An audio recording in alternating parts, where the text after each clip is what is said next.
साई राम बच्चों, आज की कक्षा में आप सभी का स्वागत है। आज हम क्षितिज पुस्तक लेंगे और इसमें गद्य खंड देखेंगे। इसमें हम देखेंगे कि हमारे कौन कौन से पाठ हो गए हैं।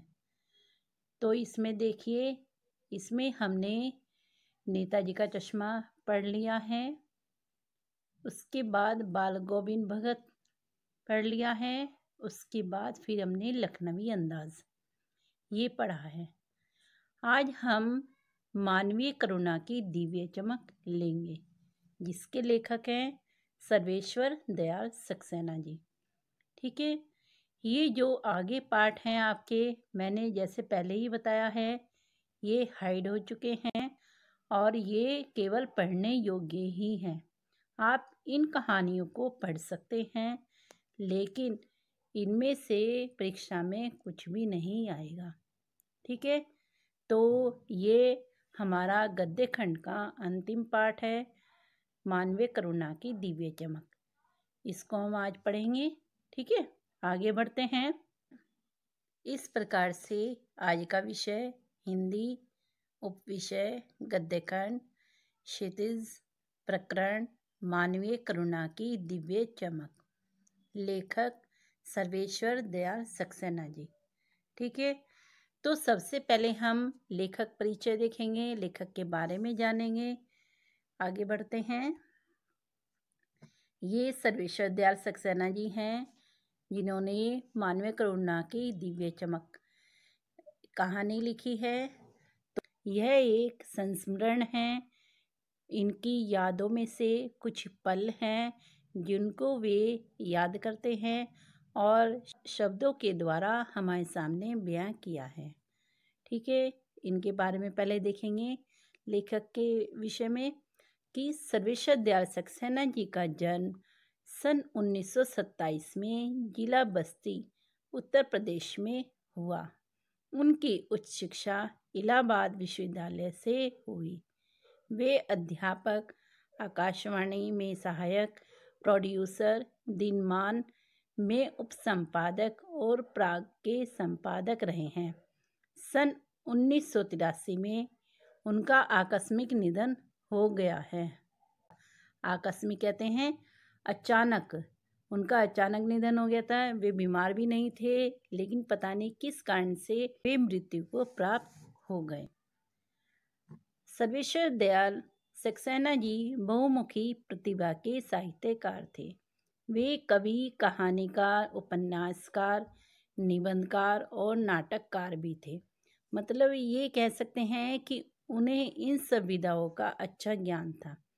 सर्वेश्वर की प्रमुख कृतियां कहते हैं रचनाएं हैं काठ की घंटियां, कुआनो नदी, जंगल का दर्द, खुंटियों पर टंगे लोग, ये कविता है इनकी।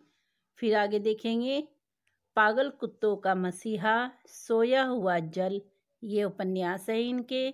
लड़ाई, बकरी जो है नाटक है इनका। बोबो खोखो, बतूता का जूता, लाख की नाक, ये बाल साहित्य हैं। चर्चे और चरखे उनके लेखों का संग्रह है। खुंटियों पर टंगे लोग पर उन्हें साहित्य अकादमी पुरस्कार भी मिला है। तो ये देखिए, इन्होंने बड़ों के लिए नहीं, बच्चों के लिए भी बहुत कुछ लिखा है। बाल साहित्य भी इन्होंने लिखा है, उसमें भी अपना नाम इन्होंने कमाया है, प्रसिद्धि प्राप्त की है। सर्वेश्वर दयाल सक्सेना जी की पहचान मध्यम वर्गीय आकांक्षाओं के लेखक के रूप में की जाती है। मध्यम वर्गीय जीवन की महत्वाकांक्षाओं, सपनों, संघर्ष, शोषण, हताशा और कुंठा का चित्रण उनके साहित्य में मिलता है। हम ये कह सकते हैं कि इन्हें मध्यम वर्गीय जीवन के बारे में काफ़ी ज्ञान है, जिनको वे अंदर से महसूस करते हैं।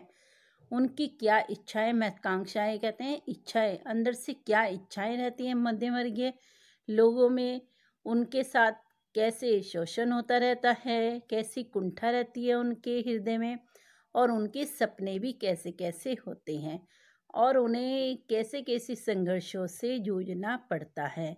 तो यह सब वे अंदर से महसूस करते हैं और जिनको वे अपनी लेखनी के द्वारा पन्नों पर उतारते हैं।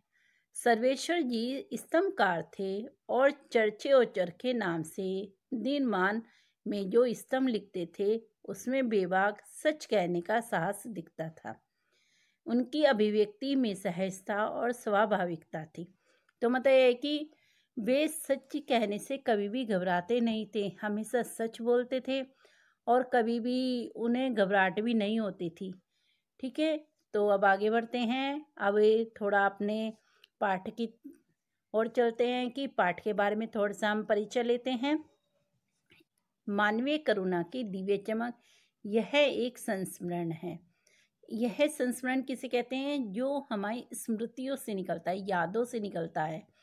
तो जो पल लेखक ने फादर कामिल बुल्के के पास गुजारे थे, उनके साथ गुजारे थे, वे पल इन्होंने यहाँ शब्दों के द्वारा हमारे सामने बयां किए हैं।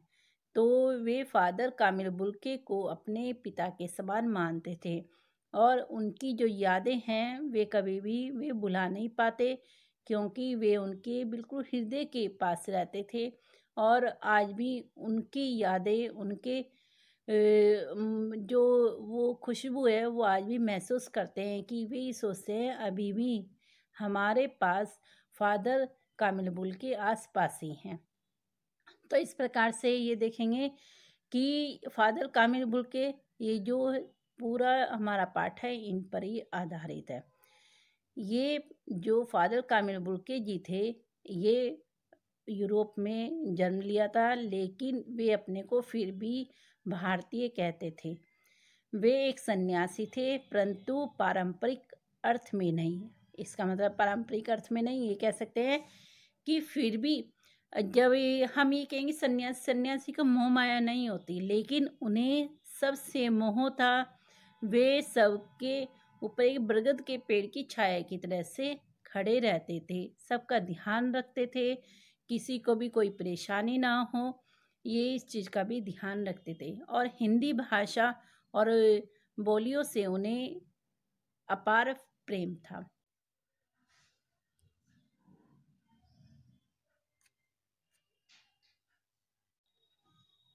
इसको हम और अच्छी तरह से समझेंगे।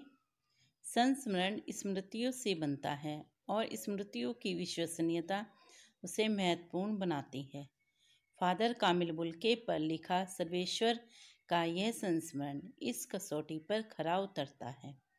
अपने को भारतीय कहने वाले फादर बुल्के जन्मे तो बेल्जियम यूरोप के रैम्स चैपल शहर में, जो गिरजों, पादरियों, धर्मगुरुओं और संतों की भूमि कही जाती है, परंतु उन्होंने अपनी कर्मभूमि बनाया भारत को।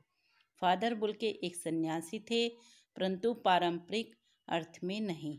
सर्वेश्वर का फादर बुल्के से अतरंग संबंध था, जिसकी झलक हमें इस संस्मरण में मिलती है। लेखक का मानना है कि जब तक राम कथा है, इस विदेशी भारतीय साधु को याद किया जाएगा तथा उन्हें हिंदी भाषा और बोलियों के अगाध प्रेम का उदाहरण माना जाएगा। ठीक है, आपको अच्छे से समझ में आएगा। ये पाठ पढ़ेंगे हम और फादर कामिल बुल्के के बारे में और अच्छी तरह से समझ पाएंगे। ठीक है, अब आगे हम पाठ को देखते हैं, पाठ से और अच्छी तरह समझेंगे।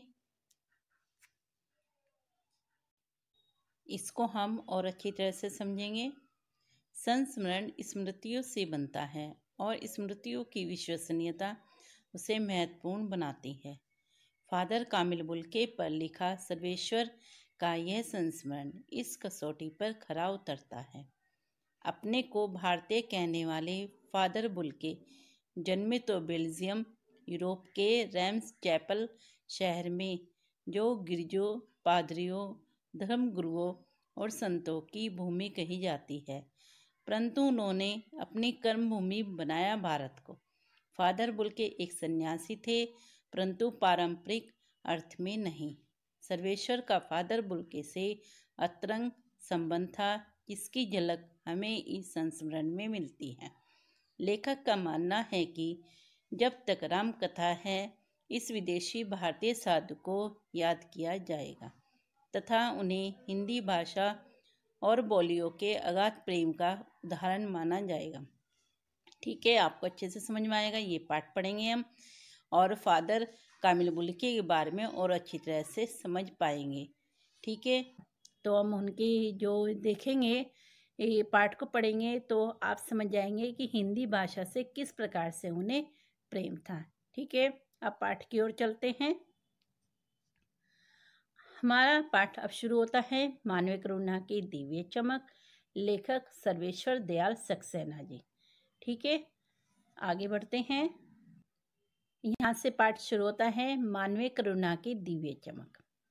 सभी ध्यान से सुनेंगे। आप ध्यान से सुनेंगे तभी आपको अच्छे से समझ में आ पाएगा। इसमें से अधिकतर गद्यांश भी आ जाता है और इसके प्रश्न भी आते हैं। आप ध्यान से सुनेंगे तो आपको इसको रटना नहीं पड़ेगा। ठीक है, चलो शुरू करते हैं। फादर को जहरबाद से नहीं मरना चाहिए था। जहरबाद कहते हैं एक ऐसी बीमारी जो एक जहरीला शरीर में फोड़ा हो जाता है और जिससे जान भी जा सकती है। तो इस प्रकार से जो फादर कामिल बुल्के थे, उन्हें एक जहरबाद जैसी बीमारी हो गई थी। जो लेखक ये कहता था कि वे इतने अच्छे इंसान थे, इन्हें ऐसी बीमारी नहीं होनी चाहिए थी, इन्हें ऐसी बीमारी से नहीं मरना चाहिए था, क्योंकि जब ये बीमारी हो गई थी तो इसी के कारण इनकी मृत्यु हो गई थी। ठीक है, अब इसमें एक प्रश्न बन सकता है कि फादर कामिल बुल्के की मृत्यु किस बीमारी से हुई थी? जहरबाद से हुई थी। ठीक है, आगे बढ़ते हैं। जिसकी रगों में दूसरों के लिए मिठास भरे अमृत के अतिरिक्त और कुछ नहीं था, उसके लिए इस जहर का विधान क्यों है? यह सवाल किस ईश्वर से पूछें? प्रभु की आस्था ही जिसका अस्तित्व था, वह देह की इस यातना की परीक्षा उम्र की आखिरी देहरी पर क्यों दे? एक लंबी पादरी के सफ़ेद चोगे से ढकी आकृति सामने है। गोरा रंग, सफ़ेद झाई मारती भूरी दाढ़ी, नीली आँखें, बाहें खोले, गले लगाने को आतुर। तो ये देखिए उनका व्यक्तित्व यहाँ पर बताया है कि कैसे थे वे। एक पादरी जो एक सफ़ेद चोगा पहनते थे, नीली आँखें थी, गोरा रंग था और झाई मारती भूरी दाढ़ी थी उनको, और बाहें खोले गले लगाने को आतुर रहते थे। इतनी ममता, इतना अपनत्व इस साधु में अपने हर एक प्रियजन के लिए उमड़ता रहता था। मैं 35 साल से इसका साक्षी था। तो लेखक कह रहा है, ये लेखक अपने शब्दों में बोला है कि मैं 35 साल से इसका साक्षी था। तब भी जब वह इलाहाबाद में थे और तब भी जब वह दिल्ली आते थे। आज उन बाहों का दबाव मैं अपनी छाती पर महसूस करता हूँ। फादर को याद करना एक उदास शांत संगीत को सुनने जैसा है। उनको देखना करुणा के निर्मल जल में स्नान करने जैसा था। उनसे बात करना कर्म के संकल्प से भरना था। मुझे परिमल के वे दिन याद आते हैं जब हम सब एक पारिवारिक रिश्ते में बंधे जैसे थे, जिसके बड़े फादर बुल्के थे। हमारे हंसी मजाक में वह निर्लिप्त शामिल रहते, हमारी गोष्ठियों में गंभीर बहस करते, हमारी रचनाओं पर बेबाक राय और सुझाव देते, और हमारे घरों के किसी भी उत्सव और संस्कार में वह बड़े भाई और पुरोहित जैसे खड़े हो हमें अपने आशीषों से भर देते। मुझे अपना बच्चा और फादर का उसके मुख में पहली बार अन्न डालना याद आता है, और नीली आंखों की चमक में तैरता वात्सल्य भी, जैसे किसी ऊंचाई पर देवदारू की छाया में खड़े हो। देवदारू की छाया में जो उनकी छत्र छाया बताई है, वो देवदारू के वृक्ष की छाया के समान बताई है। कि वे कह रहे हैं कि वे हमारे आसपास इस तरह से रहते हैं जैसे देवदारू के वृक्ष के नीचे हम जैसे गर्मी से राहत पाते हैं, उस प्रकार से उनके साथ भी हम इस प्रकार से रहते हैं जैसे देवदारू की छाया के समान है। कि मतलब उनके साथ रह के हमें किसी प्रकार की चिंता नहीं रहती है। जैसे हम अपने पिता के पास रहते हैं तो कभी हमें चिंता नहीं होती है किसी भी चीज़ की, तो वे भी हमारे सामने इस तरह से ही खड़े रहते हैं। हमारी प्रत्येक समस्याओं का समाधान उन्हीं के पास रहता है।